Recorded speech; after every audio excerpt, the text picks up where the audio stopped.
If you are an Ontario student and currently recipient of OSAP, your grants just dropped from 85% to 25%. That's a whopping 60% cut to your free money. Now, why does this matter? Here's the law. Remember when OSAP grants covered up to 85% of your tuition? Money you never had to pay back. That's gone. Here's how to protect yourself from thousands in extra debt. Starting August 1st, 2026, the Ontario government is overhauling the Ontario Student Assistant Program, OSAP, and the change is dramatic.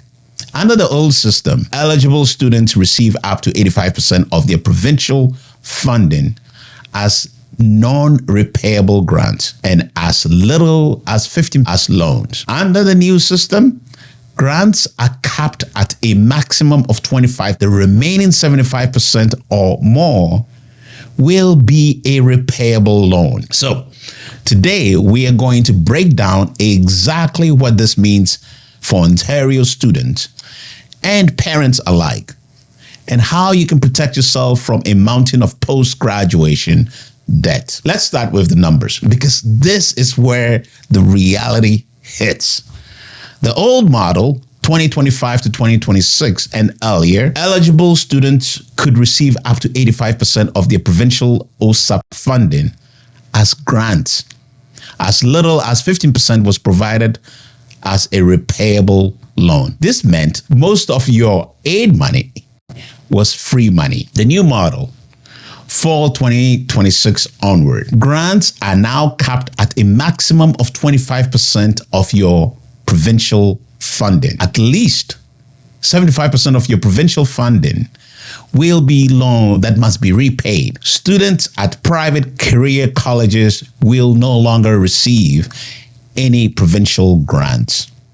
The government says the move is needed to rein in cost and bring Ontario in line with other provinces. Here is the critical point. Your total OSAP funding amount may now decrease.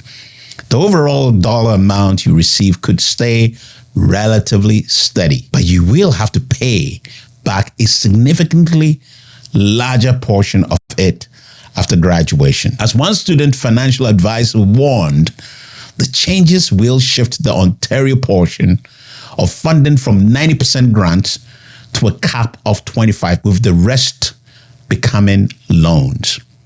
This is not a small change. It's a fundamental shift in how Ontario funds post-secondary education. These changes are not theoretical. They are already affecting real people. The Canadian Federation of Students Ontario has organized protests and rallies across the province.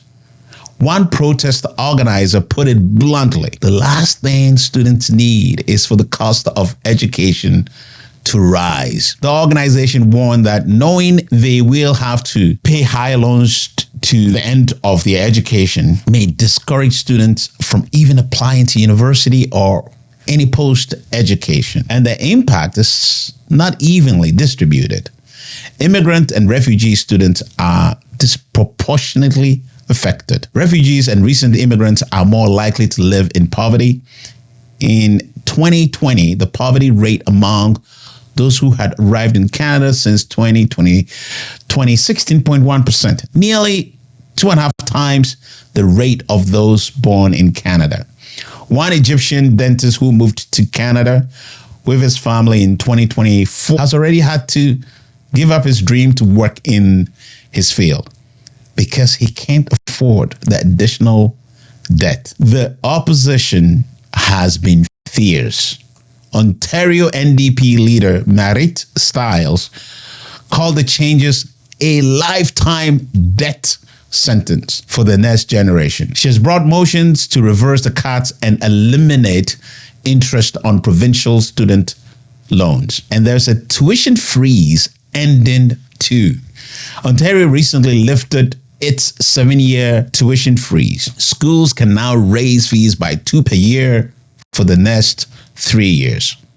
That means university students will pay roughly $170 more a year, and college students $66 more on top of the increased loan burden. Now let's talk about what you can actually do to protect yourself. Let's start with number one. Check your updated estimate now. Log into the official OSAP portal immediately. See your final grant to loan breakdown. The OSAP aid estimator for 2026 is already available. Now, why this matters? Knowing your numbers now allow you to plan before the semester starts. Number two, opt out of unwanted loans. If you do not need the extra loan portion to cover tuition, you can choose to accept only the grant money through your OSAP dashboard. This is a critical step. Many students don't realize they can decline the loan portion if you don't need it. Don't take it. Number three, apply for institutional bursaries. Most Ontario institutions offer independent bursaries based on financial need to help bridge the funding gap. Trent University, for example, distributes over $4.4 million annually in bursaries and awards. These funds do not need to be repaid. Number four, secure on-campus employment. Check your university or college work-study program listings. These jobs are tailored around student schedules and can offset the drop in grant funding. Thousands of on-campus student jobs are posted each year, including roles in housing, athletics, academic departments, and student services. Number five, explore co-op opportunities. Many institutions offer paid co-op streams that allow students to earn income while gaining career-relevant experience. This is a powerful way to offset costs and build your resume. Number six, understand the federal portion of your educational funding. Federal funding makes up about 60% of typical OSAP package. The Ontario changes only apply to the provincial portion. The federal government has extended temporary increases to student grants and loans through the 2026-27 school year. Students are going to graduate with so much more debt that it puts off all the things they want to do to move forward with their life.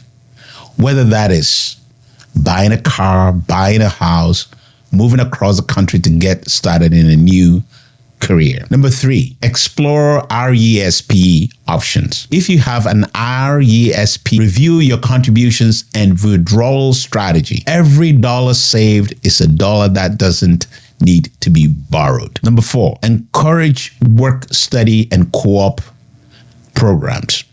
Help your child find on-campus employment opportunities. It's not just about money. It's about building skills and connections. So, to sum up, here's your move. If you're a student, log into the OSAP portal and check your grant to loan breakdown now. Opt out of loans you don't need. Apply for institutional bursaries that are available to you. Secure on-campus employment. Understand the federal portion of your funding. All right. If you're a parent, talk to your child about the changes. Help them understand the long-term impact. Explore RESP options. Encourage work, study, and co-op programs. And if you're concerned, contact your M. The opposition has already brought motions to reverse these cuts. Your voice matters. The system has changed, but you have options. Use them. This is iChatLaw, where the law gets real.